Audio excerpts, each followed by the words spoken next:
Double bedroom boat house. एक गांव में वेंकटेश नाम का एक आदमी रहता था। वो पहले पुलिस डिपार्टमेंट में अधिकारी बोलकर काम किया करता था। कुछ पर्सनल कारणों की वजह से नौकरी को राजीनामा देकर खुद के गांव में आकर रहने लगा।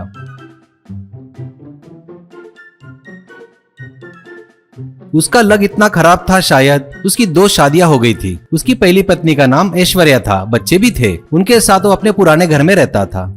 दूसरी पत्नी का नाम मीनाक्षी था, उसके भी बच्चे थे। वो एक अपार्टमेंट में रहती थी। वेंकटेश भी रहता था उसके साथ में। एक हफ्ता यहाँ तो एक हफ्ता वहाँ। इन दोनों से वो नरक की यातना सहन कर रहा था।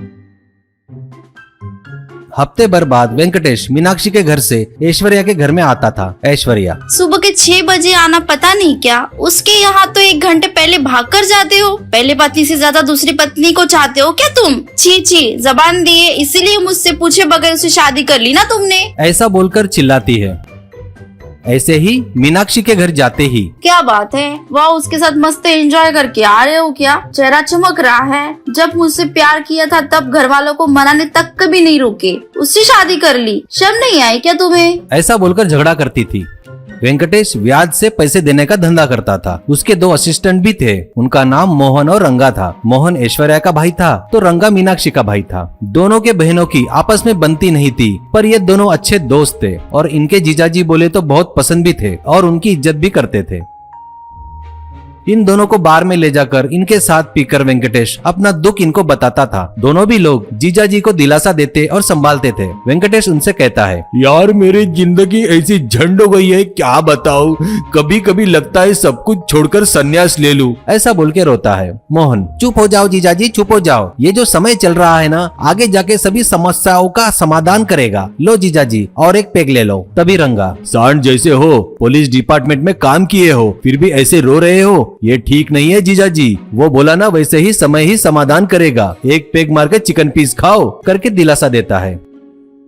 एक दिन ऐश्वर्या, क्या जी ये पुराना मकान मुझे पसंद नहीं है। तुम्हें कितनी बार बताऊं, उसके लिए डबल बेडरूम फ्लैट और मेरे लिए पुराना सड़ा घर। मुझे अभी अर्जेंट डबल बेडरूम फ्लैट चाहिए।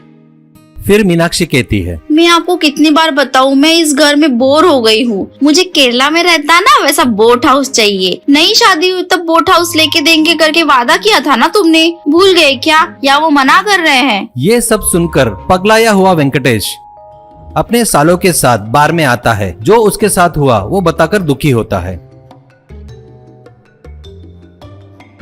इतने में वेंकटेश को फोन आता है इंटेलिजेंस आईजी का। मिस्टर वेंकटेश कैसे हो आप? एक बहुत ही जरूरी काम है, तुम मना मत करना, हमारी मदद करो प्लीज। वेंकटेश, सर मैं अपने डिपार्टमेंट के लिए कभी भी तैयार हूँ। कहिए सर क्या काम है? IG, very good. तुमने जो बहुत पहले सिकंदर नाम के डॉन को पकड़ा था ना, वो जेल से भाग गया है। उसे पकड़ने के लिए तुम्हारी मदद की जरूरत है, क्योंकि तुम उसकी पूरी हिस्ट्री जानते हो। इसलिए उसकी सोच को और उसे सिर्फ तुम ही पकड़ सकते हो, इसलिए तुम्हें यहाँ तुरंत आना पड़ेगा। ऐसा कहता है वेंकटेश। ठीक है सर, मैं अभी निकलता हूँ, कहता है। फिर ये सब बात रंगा और मोहन को बताता है। रंगा, जीजाजी यही सही समय है हमारी दीदी लोगों को आपस में मिलजुल कर रहने के लिए। आप कुछ दिनों के लिए घर में नहीं रहे तो आपकी वैल्यू उनको पता चलेगी। ऐसा कहता है। मुझे एक आइडिया आया, तुम बोट में डबल बेडरूम हाउस बनाओ, उसमें दोनों को साथ रखते हैं, क्योंकि एक को बोट हाउस पसंद है और एक को डबल बेडरूम पसंद है। ऐसे दोनों को वहाँ रखेंगे तो शायद वहाँ मिलजुल कर रहेंगे, ऐसा मुझे लगता है। वेंकटेश, सुपर आइडिया रे, ऑफिस में पैसे रखे हैं, तुम लोग तैयार करो और दोनों को कैसे भी करके उसमें लाकर रखो। चलो बाय करके कार से चले जाता है।